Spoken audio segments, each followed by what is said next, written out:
பெரிய தோட்டம் முழுக்க நெல்லிக்காய் கூட்டம். நெல்லிக்காய் அப்படியே கொத்து கொத்தா, நெல்லிக்காய் எப்படி மரம் எப்படி கொத்து கொத்தா இருக்கும், பார்த்தா எப்படி இருக்கும்.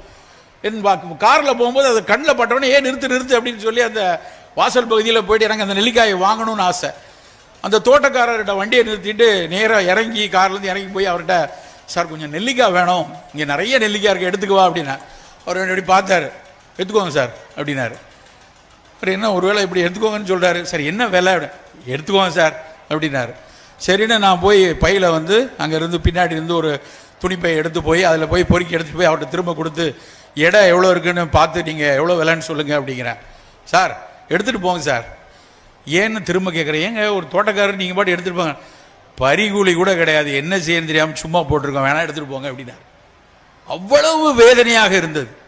உலகத்தின் ஆக சிறந்த கனி நெல்லிக்காய் 1 கிலோ 250 ரூபாய்க்கு விற்கலாம்.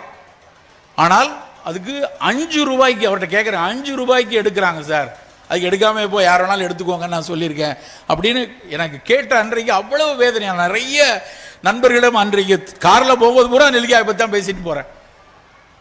நம்ம அத்தனை பேரும் தினசரி ஒரு நெல்லிக்காய் சாப்பிடுவது அவ்வளவு நல்லது.